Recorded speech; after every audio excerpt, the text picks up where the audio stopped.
All right. Can you guys hear me? Oh, hold on. I can't hear you. Oh, you guys are muted. Hold on. Can you hear me now? Yes, I got you now. Okay. Hello, Patrick. You got me?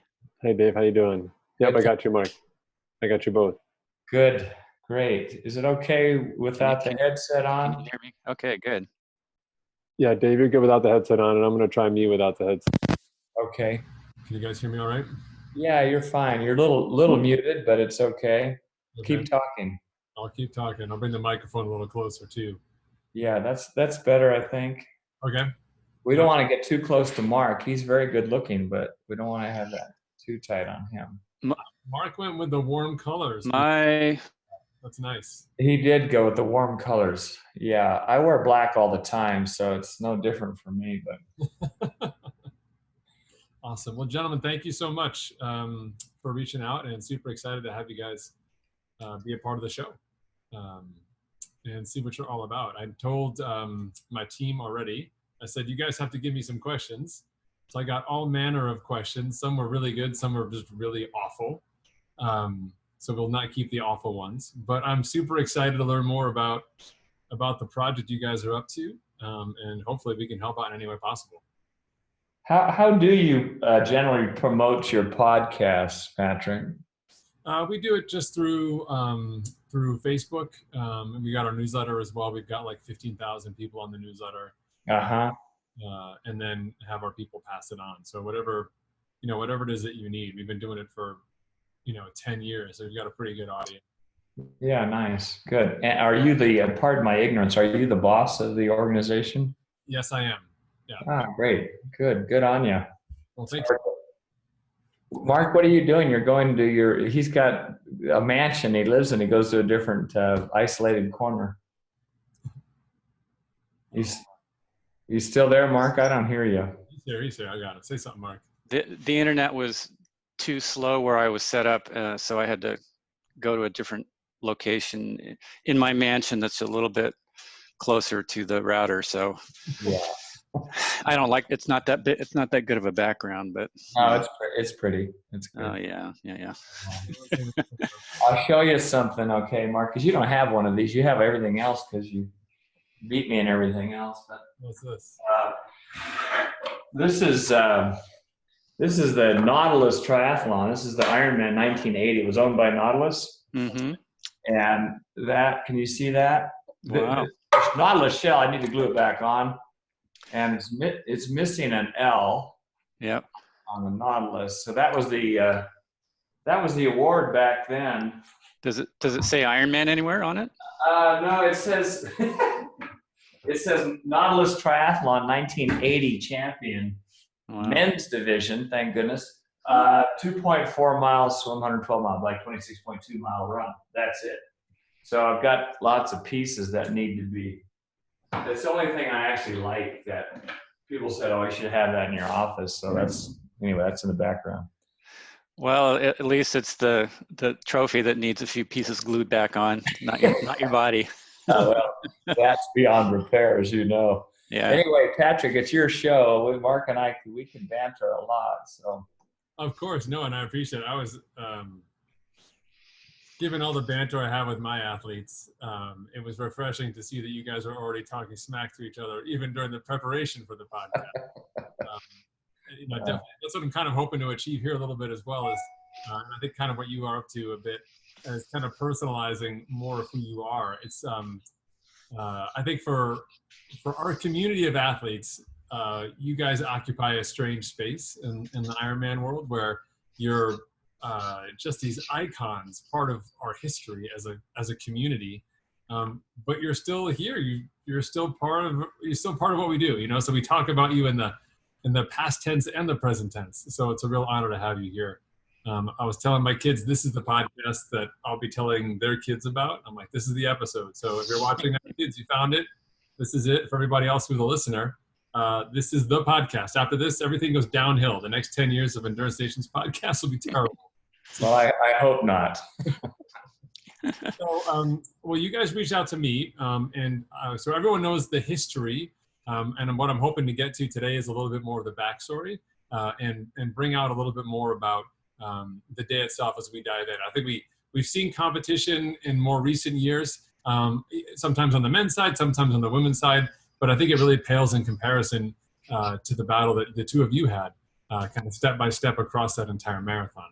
So why don't you, either one of you can take a first stab at it. Tell us a little bit about the project that you guys are working on for this year, and I'll be certainly pointing people to it as we talk. Mark, go ahead. You're very eloquent. Well, my business partner in my coaching, Scott Zagarino, has known Dave and I since the beginning of time, and he has felt like there's been little snippets of our story told about 1989, but there's a whole volume of stories and things that Dave and I had to do to get ready so that we could actually have that epic battle that nobody's ever heard before. And he thought, why don't I approach these guys and see if they're willing to work on putting that down into a number of stories. And so we came up with the concept of writing 10 stories, and each one is going to go up. The first one actually went up this morning, and they're going to go up one a week all the way through Kona this year. And they're just telling some of the behind the scenes details that nobody's ever really heard publicly before. Everybody knows that Dave and I had this side-by-side battle, and on the last hill, that's where the move happened that eventually broke us apart. But there was so much to this story that's never really been told, and we thought, before we get too old and our memories faded and we can't even remember the stories, or we're making them up and we don't even know it, maybe we should put it. So that's the project is called. You'll be able to see it on the website. The website link is 1989thestory.com, and that's where we're going to be posting all the stories. They'll be up there till the end of time, so your grandchildren can they can read them just as well as people today can. So anyway, that's kind of the basic background of it. And Dave, maybe you can kind of kick off a little bit of that first story, which a lot of people don't know, but the real setup for 1989 started the year before at the Ironman in 1988, because neither of us, the day didn't work out the way that either of us had hoped. And so that sort of fueled a lot of what was going to be going on going into 1989. Yeah, I mean, I'll just say one thing just about, our history coming up to Mark and fill in the details on his side. We had a close race in '87. I was able to catch Mark mile 21 or 22. And I just knew every year that we were going to meet there, that not the odds were against me, but the competition level would rise. And Mark would eventually figure out the loopholes in his preparation that was, pretty much flawless during his career. I mean, unprecedented in his triathlon career. And I don't think anyone else compares even in today's world. I mean, we've got such great athletes, John Frodeno and Gomez and Brownlee brothers. And, the list is pretty extensive, but Mark was good at all distances. So 87, I beat him. 88, I was ready to come back. I thought, I could win number 7. And I knew that in 88, my preparation was good. I developed a little knee issue about 6 weeks prior to the race, and I was wrestling with that even when I flew over a week before the start of the race and tested it in race week. And I kept thinking, gosh, it's not coming around. I ran a little bit in the morning on Friday, the day before the race. I tried it again that night, and a couple close mates of mine were there, and I just told them, I said, I just can't run on this properly. And I'm thinking this is going to come down to the run. We're close on the swim. Mark is always there on the bike. I'm not going to break a 10-minute gap and be able to idle on the run. I said, it's going to come down to the run, and I need to be able to run fast. And I've mentioned this many times, my running form is just so unsightly, but I felt pretty confident in Hawaii on the Ironman. And through the history, I had decent Ironman marathon splits. So I felt as though they were still soft. I was going to run faster in 88. I backed out the night before the race. Wow. And so I heard this news. I don't even remember who found it out or who told me, but I was kind of dreading the race, to be honest, because this was going to be 1988 was going to be my 6th Ironman. I'd been there 5 times. Never once had I won. I could be in the lead at the end of the bike. I could be in the lead halfway through the marathon, as Dave said, in 87, all the way up to the closing miles, but I just couldn't hold it. And I knew inside that I hadn't done anything different in my training that would signal a real jump up. And so I was still kind of going into 88 with the hope of winning, but really having no idea how I was going to do it, because Dave is, you know, he's a guy who set the standard and showed what is possible.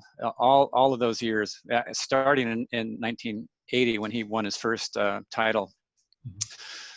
So I was kind of dreading it, I'll be honest, you know, and to go into a world championship dreading it, that's not the proper mindset. You know, that's not the mindset of a champion, certainly. But then I heard that Dave was out, and I thought, oh my God, you know, I looked at the start list and I thought, I have beaten every one of these other guys who is going to be on the start line. This is going to be my year. And little did I know it wasn't going to be my year. I ended up with 3 flat tires. I had 2 spares. So that third flat way out on the Queen K cost me a huge amount of time while I was waiting for the support vehicle to actually get news that I was stuck, and they came and put a new wheel on my bike, and half the gears didn't mesh with my gears. And so it was, you know, I started the marathon almost ready to give up. I ended up finishing the race 5th place, farther out of the lead than any of the other Ironmans that I'd done before. And so, you know, I think a lot of people looked at my race in 1988 and thinking, well, now he's going to be really fired up because, you know, just another one to add the fuel to that disappointment. But by the time I got to the winter of 1989, I had actually made the decision that I wasn't going to go back to Kona. I thought, there's something about that race that's just not for me. You know, maybe it's the heat, the wind, maybe I just don't have the genetics, or I'm certainly not doing the right kind of training. And so I had actually sort of backed away from having that be a goal or a race that I was going to do in 1989. I was going to focus on Nice, focus on racing the ITU World Championships in Avignon, France, which would take place in August, the first ever one of those races. And so there was a lot of other places that I was going to go that I just kind of had that warm and fuzzy feel about thinking about getting ready for it. I don't think Dave knew that I had scratched Kona off of my schedule as I started training January 1989. And actually the first story that we posted today, it's the greatest race that almost never happened. And that's the reason why that title came up. Wow. I didn't have that premonition that Mark was not going to be there in 89. You know, I'm not talking to him, and certainly I saw him in the 88 race. I knew at the time that he had the 3 flats. He was out of the race. And my sense in the previous years, and including 88 leading up to it, was that there was a level of discontent and lack of confidence in Mark that he didn't have in other races. And I sensed it, you know, as you do with body language when you're racing someone side by side. Is there a break point where all of a sudden, we were talking to Lance the other day, and we all intuitively know, is it the breathing rate? Is it the hip drop? Is it the arm action? What is telling me that right now my competitor is suffering? And quite often I would see this just in little snippets prior to the race in 88, that I felt Mark was not psychologically ready for the race. Even though he did not have the race in 88, and everyone looks on a piece of paper, oh, he got 5th place, Mark just can't figure this thing out. I didn't have this feeling that he was going to bag 89. I felt after that race, I had to be ready in 89. And really my plan, which we kind of talked about in this first article that we're sharing with everyone, is that I needed to be ready early in the spring. I didn't want to get fat and chubby like I normally do. I didn't want to get out of shape. I wanted to do some early season races, and I wanted to do some shorter races where I felt as though I was competitive at one time. And I think, you know, we're not immune to your competitors, nor the journalism that's written about you. And sometimes you just want to squelch them all. So my position in 89, Mark will be there. He will be ready in Kona in 89. I need to be ready earlier in the season to prepare myself for the battle in October 89. Wow. So you guys, do you end up crossing paths out there then when you're both doing these shorter races? Like what happens? When do you realize that all of a sudden you're going to be there? Well, let me back up to the very beginning. When I first saw the Ironman on television, ABC Wide Roller Sports February 1982 race. That was the inspiration for me to just go there and see if I could be a finisher. And there was no logical reason why I wanted to do it. I just had this calling, like I have to go there and just see if I can cross that finish line. And as I started back into my training in '89, again, already telling myself, I am not going back to Kona. That's not for me. Each day that I trained, I could feel that calling coming back. It's like, dang it, I thought I was done with this race, you know? Finally, I realized I do have to go back there. But I knew that things had to be different. I mean, they had to be different on a lot of levels. I had to do something different with my training. I had no idea what that was going to be quite yet. And I had to go there and somehow find that self-confidence that Dave knew and sensed and saw in me that was lacking, that I could have it in other places. And I didn't know how I was going to do that either, but I knew that those two pieces had to dramatically change. And then I might have the race that I was hoping for. And so really the goal when I finally, I just surrendered and said, okay, dang it, I'm going back, but I'm going to go back for a different reason. You know, all of those lead up years had really been trying to win it. And the way that I was trying to win it was to embrace the DaveScott mystique and strength and just oozing this solidness that he had when he got off that plane. I mean, you could just see it. And like you said, you know, your competitors, you get a good, you get good at reading them and sensing what's going on. I mean, somebody can say in a press conference they're fit and they're healthy and they're strong and they're confident, but you know whether that's true or not. Dave was just like, you know, he was like rock solid, bigger than life. And part of it is that all of the other guys, we kind of trained together. Dave was kind of the lone wolf doing his thing in Davis. And so we would get little snippets of what he was doing, but nobody really knew for sure. And so in that unknown of how does DaveScott train to be so strong, it takes on this monumental, like superhuman proportion, you know? And so anyway, in '89, I thought, you know what? Dave could win again, and that's fine. But I just have to figure out how to go there and from start to finish, give it a super strong effort without blowing up, have the best race I can, and then I'll walk away. And that was the approach that I went to that race, or that I started preparing for going into it. Okay. Wow. So I love the thought of you guys taking time off and getting fat and lazy. I don't want to know what that looks like. I can't imagine how terrible that was. It strikes me as interesting. You know, when I think back after your guys' time, when I think about when I first got started, which was like Peter Reed and Tim DeBoom, and, you know, people trying to sort of lead these monastic lifestyles. I want, and how few of those people in that space are really still involved with our sport. I wonder if there's some level of the competition you have, that relationship that you forged through, you know, just beating each other up for so many years, that has led to your, you know, continued involvement and longevity of the sport. Like how do you feel about that when you look at sort of the other people who are out there today without that mystique, I think, that relationship?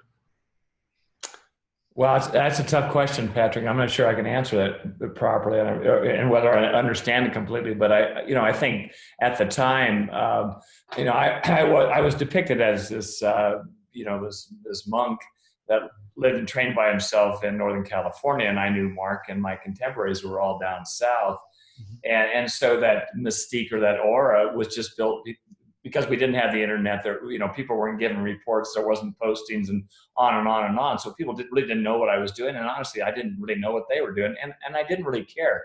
I would hear, you know, fragments of their lifestyle and their rides and their superhuman efforts that they were doing, and I would just kind of filter that out and say, you know, stay on course.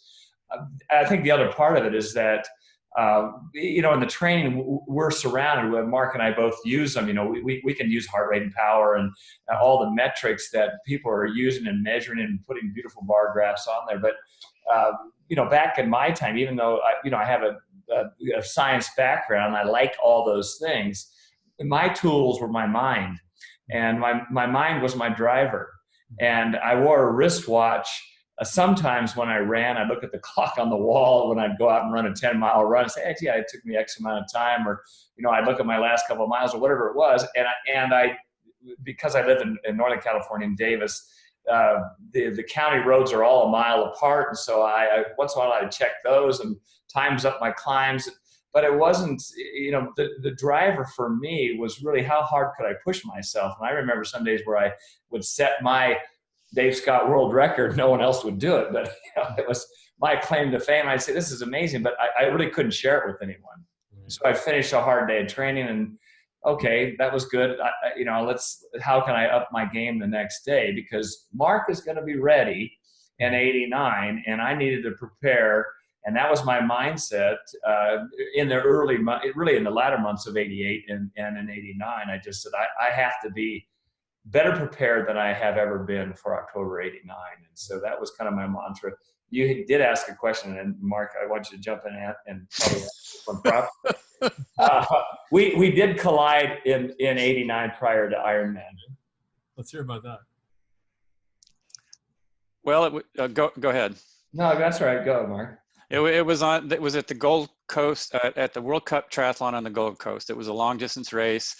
I think 3K swim, 130K bike, and then a 30K run. And so it was long, you know, but it wasn't Ironman, but it was long. It definitely wasn't a race that's going to test your speed. It was going to test more your ability to stay on track. And so I had actually gone down to New Zealand right in the middle, dead of winter that year, and was down there for 6 weeks training with Scott Molina and a couple other folks. And I think that kind of became my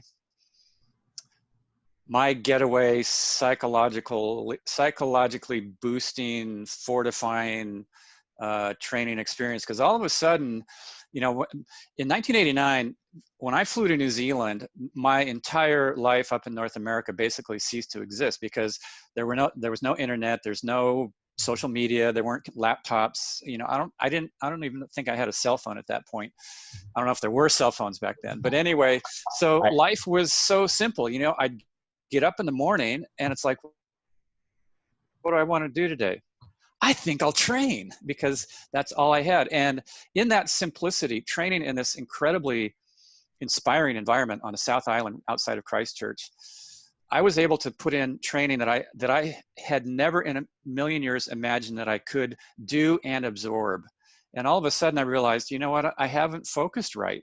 I let my life become so distracted with other things that really have negative impacts on my ability to get ready for these key races. And so during those 6 weeks, all of a sudden one of those light bulb pieces went on, like, this is the kind of training that I'm going to need to do to get ready to hopefully have that race that I had dreamed about for many years in Kona.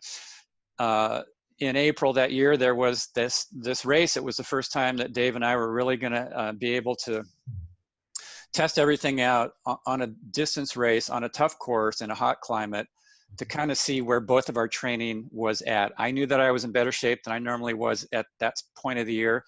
Dave obviously was saying, no more fat guy, I'm going to be fit by, you know, April. And so he actually was out of the water with Rick Wells, who was one of the best swimmers ever in the sport. I got gapped. I think I came out in 11th place. I'm not sure the time gap, but you know, Dave was off. He was on the bike. As I was coming out of the transition area, I was trying to unrack my bike. I smashed into a photographer. My bike pump, there was no quick fills or anything like that. My bike pump got knocked off my bike. It was kind of hanging, dangling, and I ripped it off because I thought, I'm not going to need this thing. 46 or 47 minutes into that race, I got a flat tire, and I'm thinking, okay, last October I got 3 flats. Wasn't the third one the charm? Now I've got number 4, and so I had to wait. Fortunately, there were race officials right there. They had an extra pump. They gave it to me, and I lost about 3 minutes, which was like, okay, just get back on track. I worked my way back up with Came into the transition area, I was told that Dave was a little over 2 minutes ahead of me. I think 2:20 or something like that. And he was first off the bike, by the way, just blowing away everybody on the bike. Amazing bike ride. But then on the run, I started making up chunks of time right away. I think in the first 11K, I'd made up almost 2 minutes. And so it was just a matter of time before I was able to finally, make that move and go by Dave. And the thing that was most important for me on that race is that I felt this strength that I had never felt before. And I knew it was partly a fitness strength, and it was also partly something in my mind had gotten stronger down in New Zealand. And it's like I could just shut off that voice that can talk during the races, that destroys our motivation. It's too hot, it's too long, DaveScott, he's too far ahead, lost my bike pump, I got a flat, and I was in that quiet space so much more of the race, even when I had these little challenges along the way. And that was a very significant change for me going into that one. Wow. Okay. Well, that's April. That's 6 months before Kona. And like a million things could happen, even though you may not know about it in the non-digital age. So Dave, when you left that race and said, wow, Mark's coming on strong, what was going through your head? You knew he was kind of chipping away incrementally, iteration by iteration. Did you make any changes to your training at that point? No, I thought there was no need to panic. There certainly was a heightened awareness of Mark's amazing race. And I think a lot of people, and this was actually pointed out, Mark and I had talked about this. I don't recall, the guy was from Sweden, ex-athlete, and he goes, do you know what your run splits were in that 30K in the Gold Coast in 1989? I'm going, no, I don't. But I knew Mark ran real fast. And I had a solid run. I was happy with my run. I was not happy coming in second, but I had heard the splits, and Mark was making up time, and I thought, I'm going to run with him when he comes by me. And I think I ran with him for about a quarter of a step. He blew by me. I think, Mark, your pace that in that 30K was 5:26 miles.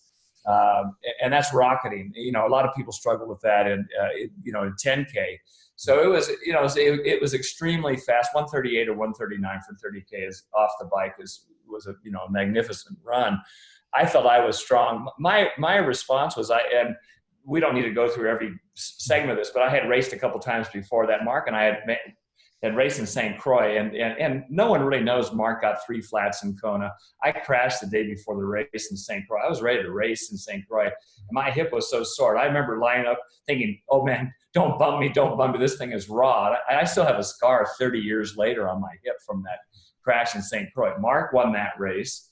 We flew over a week later, did Gold Coast. So coming back to your question, I felt, I had 2 good races, 2 Olympic distance wins that I had. We met in St. Croix, did poorly. Mark won again in Gold Coast. And my response was not what you just asked me, was that stay on course, be confident, keep training. Mark is certainly bolstered by this, great 30K run and victory with a stellar field. But as you said, Patrick, we had a long time before we got to October. And I knew that Mark's fitness would come up, and I knew mine would as well. And that's what I was hedging on, is maintain what you're doing. You've done well. Confidence is still there. And, quietly, your arch rival is breathing down your socks. Wow. I think, I do think one of my athletes was asking me, the world was different back then for triathlon. There was a lot of short course racing, and there was a lot of money in that racing as well. For those folks. And so you did come across one another really frequently. And I feel like that's really not the case anymore, especially outside of Europe. Some of these athletes don't meet, ever the way the structure is set up until they get to Kona or unless they do a big race in Europe together. And so I think the nature of the community of elite athletes, I think, has really changed. And I think that's one of the reasons why we don't have that same level of sustained competition that we've seen in the past. And I think that really sort of is unfortunate, because I think that's part of what makes the race so special. So I did have a question for you. So with all these races going on around the world, for most of us today, we think about Kona as the pinnacle, as the, one of the hardest races out there with the conditions and the competition and so on. But with your experience traveling all over, I'd be curious to know what you thought, was just the venue that, people didn't really talk about, but were just not dreading it from a competition standpoint, but from a, oh my God, this is just going to be the hardest day ever standpoint. Well, one of my favorite places to race outside of Kona was in Nice, France. I raced that event 10 times, won it 10 times. It's going to be the site of the 70.3 Worlds this year, coming up in a couple of weeks. Both Dave and I will be there as brand ambassadors for Ironman and telling stories about our careers and hopefully getting people fired up for what really is one of the historic places for triathlon in the world. Mm-hmm. And you commented that we did race each other a lot more than probably guys do now, which is true. And so there was perhaps less surprises because we knew each other's strengths and weaknesses, and we knew the races that, Dave probably had a better chance of winning, or the ones that I had a better chance of winning. Ironically, after that race on the Gold Coast in April, our journeys really kind of took completely different paths. After that, I started focusing on the ITU Worlds, cut out all my long distance training. That race, I think, was going to be August 6th. Mm-hmm.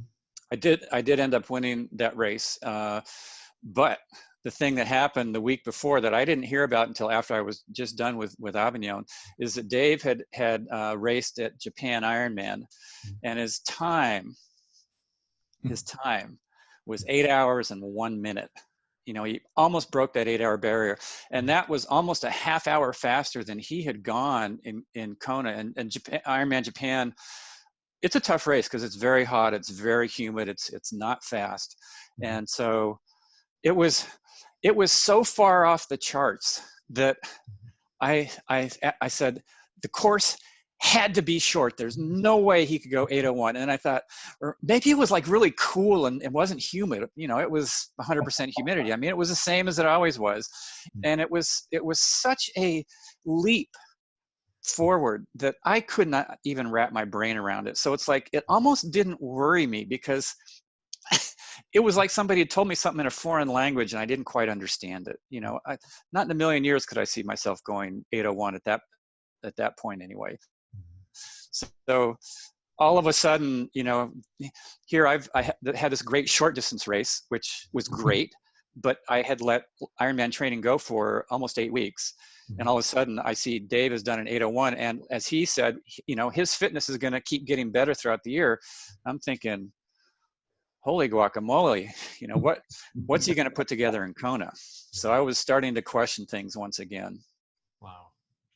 That's so crazy. I think about all these news flashes coming in like messages in a bottle. Nowadays, I can't go on Strava without getting hit with like 90 updates from all the pro athletes doing whatever they're doing. Probably in some way having that, ability to focus or to just do your own thing was probably a strength in some way. I mean, you both work with athletes now. Do you feel that, sometimes these elite athletes that you're working with, almost knowing too much is part of the problem in terms of helping them reach their potentials? I don't work with a lot of the elites anymore, Patrick. I think, one, and I'm not stereotyping or categorizing, there's a lot of wonderful people that are racing, and Mark and I both have mutual admiration for a lot of the pros, both men and women. The difficulty is that they're type A. They're following the Dave and Mark mantra, and they're driven, and they're very opinionated, and it takes a lot of time and energy, and on and on and on. So my course, I have the DaveScott Tri Club. It's a membership-based program. We're going to offer a 30-day thing from your podcast, and they're all amateurs right now. I have about 8 of them that are going to Nice World Championships. I've got 6 or 7 that are going to Kona as well, and I enjoy trying to unravel their issues that they have, but not really maybe spending as much time with the elites as I used to. And I fortunately, I had a great opportunity. I coached Chrissy Wellington and advised Craig Alexander and Julie Divins and Rachel Joyce. And, I loved doing it. But at the same time, I thought, wow, this this is aging me quickly. And there was many times where we butted heads. I mean, I remember Christy, she was brutal, amazing athlete, phenomenal. Her record's unprecedented, 13 Ironmans and 13 wins, but she was bullheaded. We're great friends today. That's true. How about you, Mark? Do you think you would have been able to, if we, had a time machine to focus like you needed to focus to get in that mindset if you've been, deluged by Twitter and Facebook updates? I mean, with Dave being so handsome, he would have been all over the social media. Oh yeah. Well, that's a given, Patrick. Yeah, no, it's really, really charming. I've turned the lights down here tonight. Yeah. We'd have to travel with our makeup artist, and that on top of a massage therapist and a bike mechanic. It's brutal. But it was interesting because I had a talk with Tim O'Donnell about a year ago, and I was recounting to him how I really loved the time after Kona was done before I started training again in January, because it was this buffer of at least 2 months where I didn't have to focus on training. I could just let everything go. I could do maintenance stuff to just enjoy being outside and running and surfing or whatever I was doing, but I didn't have to. I got a real break, and it was a physical break, but also a mental break to just let things go. And he said, we don't get that time anymore. He said, I have to be busy with Instagram and all the social media stuff basically every week of the year. There is no break. And it really struck me. And I ended up writing an article titled something along the lines of, is social media disrupting your recovery? Mm-hmm. Because a lot of recovery is about giving yourself a rest. And if you might be sitting on the couch, right? But if you're scrolling and reading and posting, your brain is still working at high capacity. And so you're not letting that mental strength just gel and to get stronger. And so it would have been very, very difficult to get ready in the way that I did in today's modern times. And I would have really had to be disciplined about just letting all that stuff go. One of the things that I learned about Dave last year that he shared with me is that he never raced with any device. He didn't have a heart rate monitor. He didn't have his watch. He didn't have anything. And it was all by feel. And I think that's actually one aspect of fitness and training that both he and I had to develop, because we didn't have a lot of numbers to tell us much. Mm-hmm. Maybe we had a few metrics, a few key loops, and I'm 5 minutes faster than I was last week. Sweet, that's great. You're in the pool, you see the 100 times on the clock. But all those weeks in New Zealand and all the weeks after Avignon, I had to every workout go, how am I feeling? Mm-hmm. Am I feeling great? Am I feeling crappy? Can I keep this up tomorrow? Can I keep it up for the next 6 weeks or 7 weeks? There was this real tuning in. And then I also had to decipher the difference between being really tired and being lazy or just dreading something that I knew was going to be painful or long or difficult or challenging. And to somehow, once I saw it was just a dread, leaping over that and somehow embracing it and going, okay, let me just get it done. Mm-hmm. And that is a piece that really played out very well in the race finally in 1989, because there were, when you're racing next to DaveScott, like I said, he's solid. There's no surge or little trick I can do that's going to have him go, oh, I can't do it no more. You go take it. That's not going to happen. And so I had to continually just keep bringing myself back to that point of like, stick with this, stick with it. And that's a skill that doesn't just pop into your being on race day. It's something that has to be worked on over and over and over and over in your training. Wow. I agree 100%. We talk about our winter training for our athletes. I talk about we call it the out season, not the off season. And I'll tell people, you're developing your physical strength, but you're also building what we call like that mental six pack, right? That toughness to do the work, and not saying do 5-hour trainer rides in December, but that level of discipline, the familiarity, not only with your own limits, but about doing the work, and people, I think one of my favorite sayings, I can't remember who said it, it was like, might have been Gordo Byrne. I think, like what's the best training, protocol like for the, and he's like, whatever gets you out the door, like whatever makes you have to go do it. You can't not do it, and you've got something that's telling you all the time. I did have a couple of questions from my athletes, if I could bring some of those in. And, they focus a lot on my community, I think is very indicative of the triathlon space in general, which I think is generally trending to the older side as well. And so there were some questions that people had specifically. One of them was, if you two had to go back and battle today, if they said, all right, this is it, we're going to settle it once and for all. Bud Light comes back and says, we're going to fix your trophy with some glue, and we're going to make you go at it. What, now with the benefit of knowing what you know, not just about each other, but really sort of as older athletes and still being healthy and being at it, what would you necessarily do differently? Like, could you still go out and do 400-mile weeks on the bike or 80-mile weeks on the run? Well, I would just be curious to know one or two things from each of you, how you would go about trying to, be at your best for that challenge, given where you are today. Dave, you're the oldest. Take it away, man. Yeah, no, I am the eldest in this trio. Thank you, Mark. That's a big question. I think a lot of people depicted me as, living this solitary life, doing massive miles, and I'd get up out of bed every day and just fire myself up and put in a 6 to 8 hour training day, and that's not really the case. I mean, I wrestled with the psychological part of just kind of, being on my game and setting the bar high enough. And, I said this to Mark, I said, it's like an alcoholic, it's all or nothing.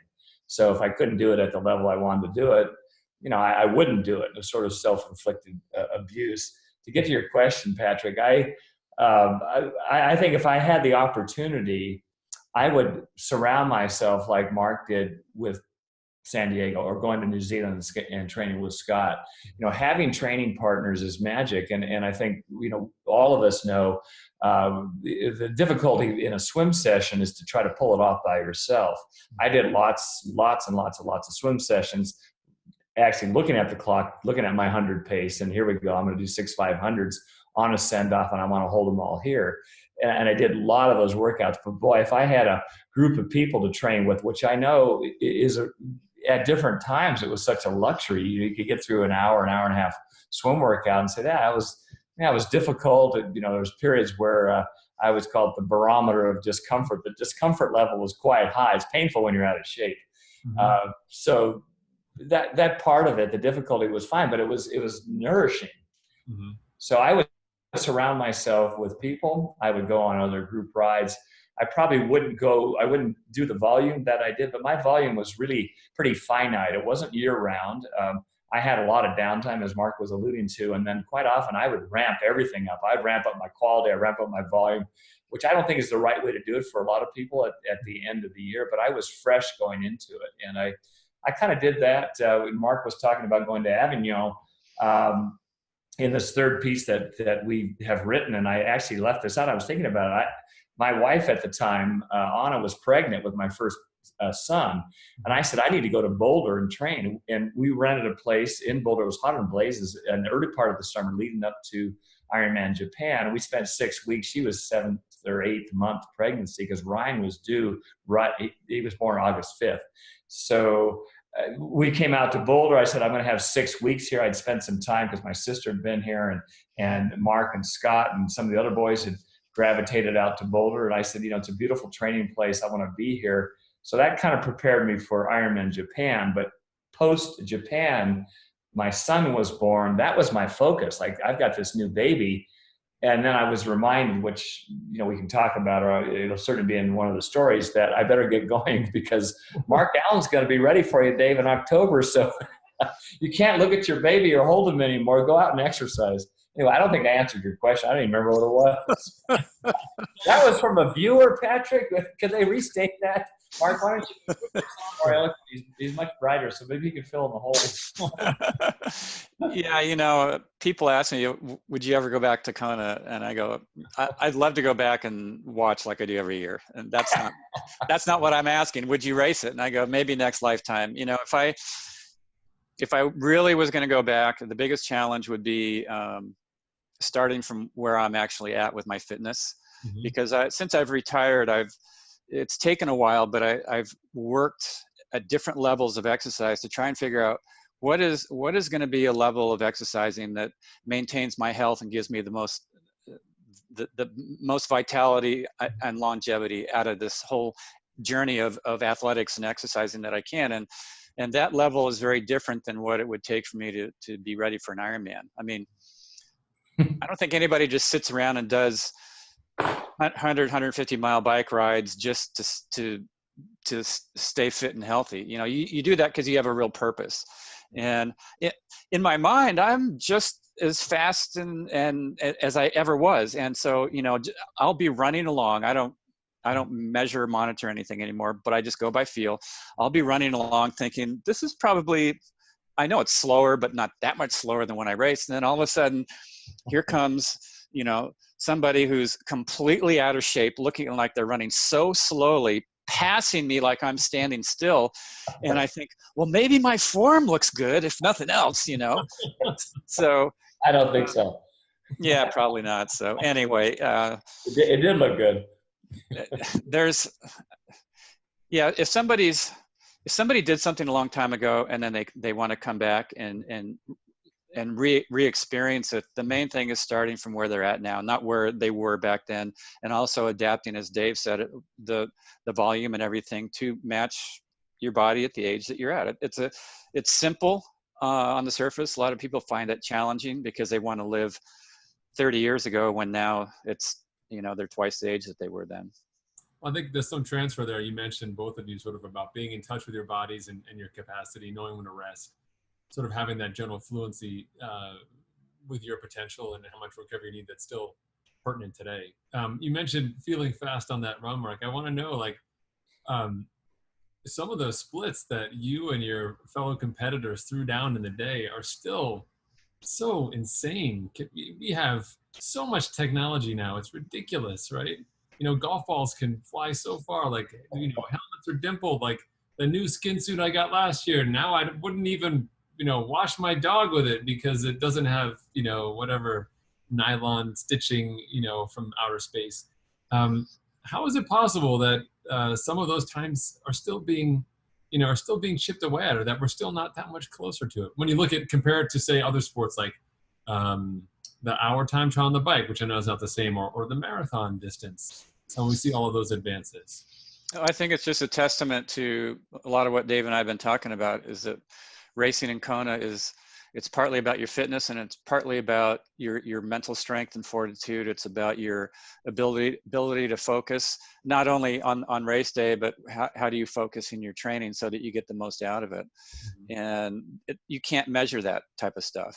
You know, how do you measure passion? How do you measure motivation? How do you associate a number with something that scares the heck out of you? You know, how do you lower that number? And these were all things that Dave and I worked on, maybe not even necessarily by plan, but just because of the way things are set up. And so that's a huge part of the Ironman recipe to put together a great race in Hawaii.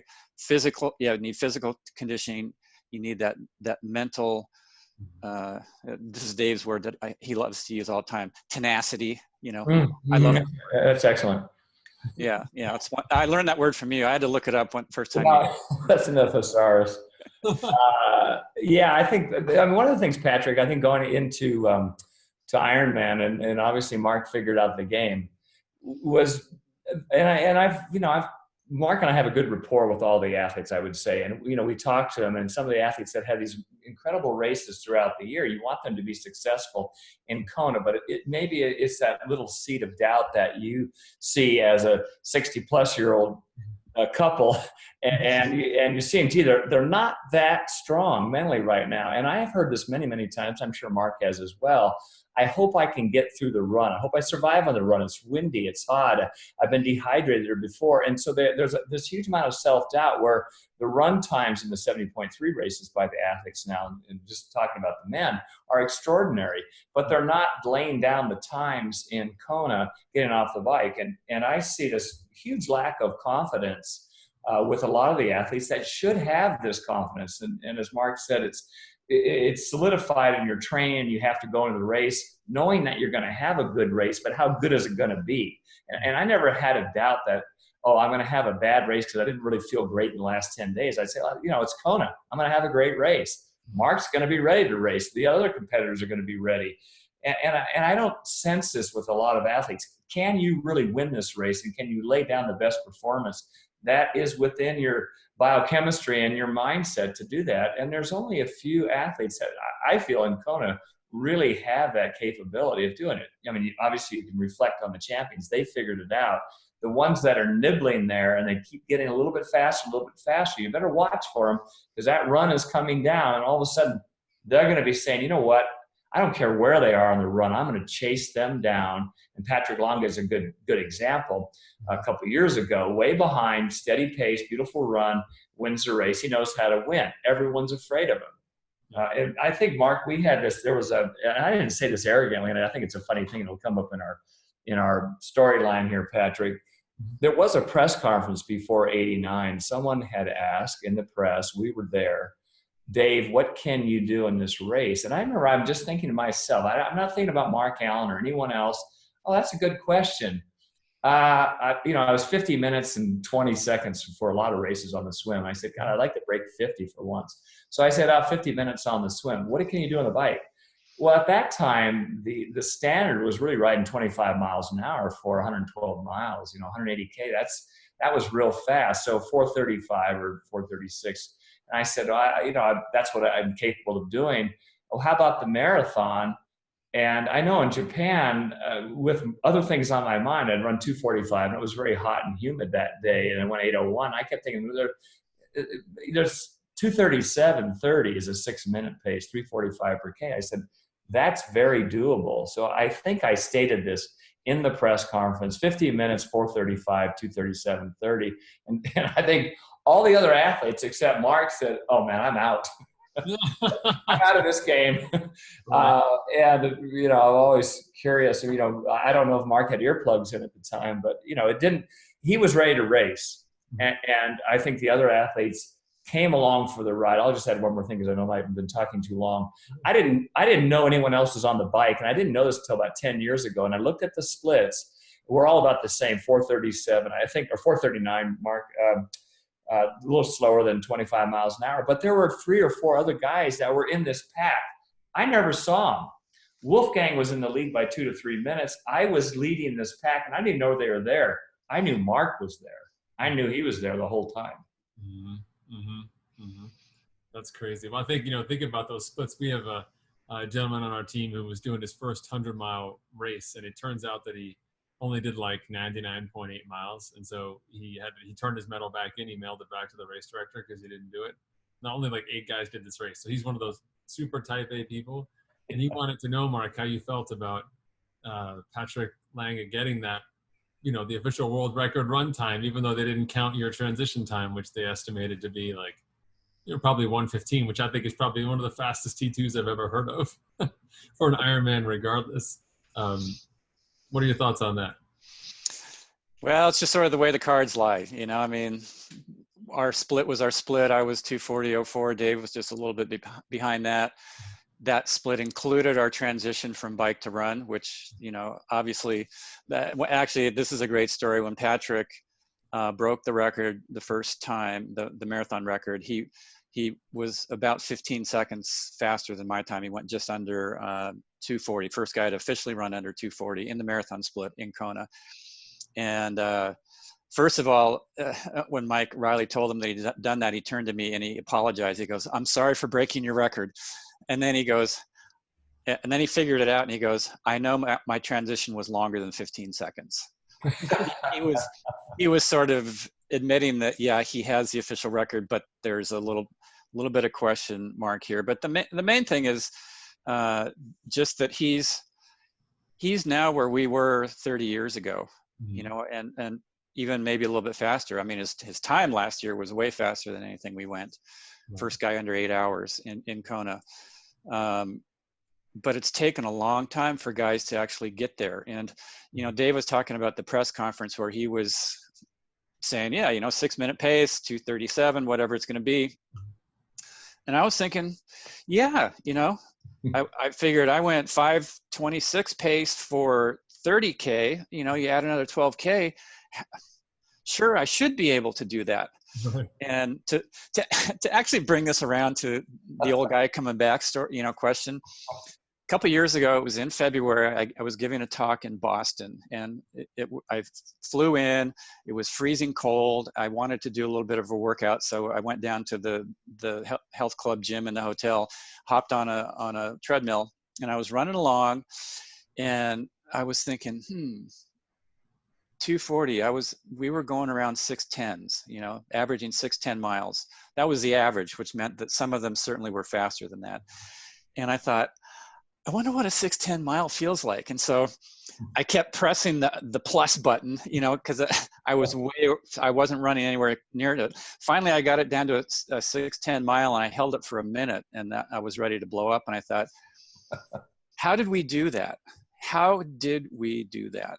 And I think it's just a testament to, both Dave and I were super fit. We were ready, and everything gelled into this race that neither of us could have come close to having without the other one there. And it just, both of our strengths propelled us even further than we could have ever gone on our own. And I think that was one of the things that set that race apart from pretty much any other one that we've seen since then. There's never been that head-to-head kind of battle like we had, and we were enveloped in this energy. Third place was over 3 miles behind us at the finish line. So we were in a completely different place.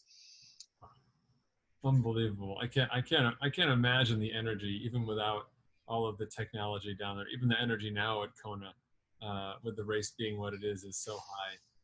I think for me, as we wrap this up, one of my favorite parts about this, I think people think about Kona as this place where it's mystical. You don't know that sometimes it's fast, sometimes it's slow. It's always challenging in a unique way. They talk about, the forces of the island and Madame Pele, but what I've really learned from you guys today, it's just as much what you get from each other, and that the spirit of competition. And I think a lot of times we overlook that with our sport being such a solitary endeavor. That you're right. I think absent the technology and the advances and the things that we know now, your competitive spirits, the challenge you'd set forth for each other, and that you played out, even though you weren't having conversations. I wonder if we went back in time and the two of you now stood on the sidelines and the two of you then ran by, not talking to each other for a year, and you'd be like, are those two guys talk? Do they look? Those two guys are talking to each other. No effing way. There's no way. Anyway. Well, we didn't talk about the race and the dynamics of the race for a long time. My recollection, Mark, was it was 10 years later. We were in LA, or maybe it was after that, and all of a sudden Mark was reciting certain things that went through his mind and body during that race, and I'm kind of perplexed, really. And I mean, one of the things was just the irregularity of my running style and the pacing. I always thought, well, I'm just like a clock. I'm like a metronome.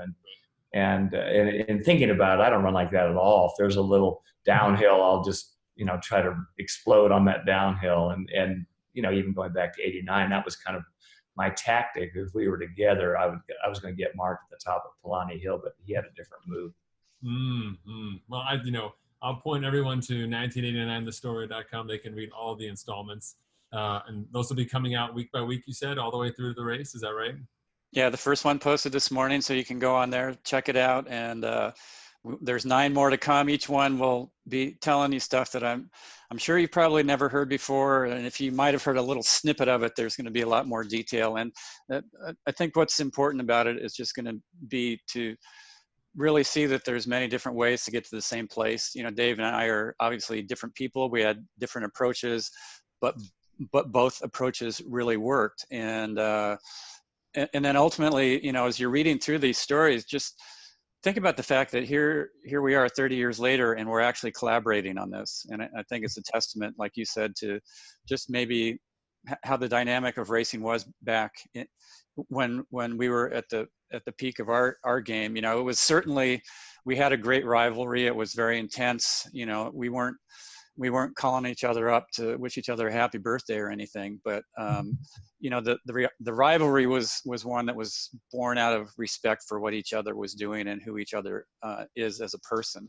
And so I think there's a real healthy way to race people. And I think we were lucky enough to just completely, maybe by accident, fall into that healthy dynamic of pushing each other to levels that still people are talking about today, 30 years later. Yeah, absolutely. I think it's just a great part of our sport, you know, like I think it's such, you know, you guys were, you know, athletic role models then and putting up times that people still dream of today. And here you are sort of redefining what it means to be competitive and to challenge one another, but to do it with respect and to have a great rapport as well. I mean, I'm always struck on the island by how, you know, professional wrestling like the men are with the charades and the acts and the not talking and everything. And then you have the pro women who are, don't get me wrong, are just as competitive, but just have a totally different demeanor and seem so much more accessible on the island than their male counterparts. Like I wonder, I don't know if anyone ever feels truly at home when they're on the island because of the task that they're facing. But I do think that being comfortable in your own skin is a huge part of being successful. So I look forward to learning more about these stories and sharing them.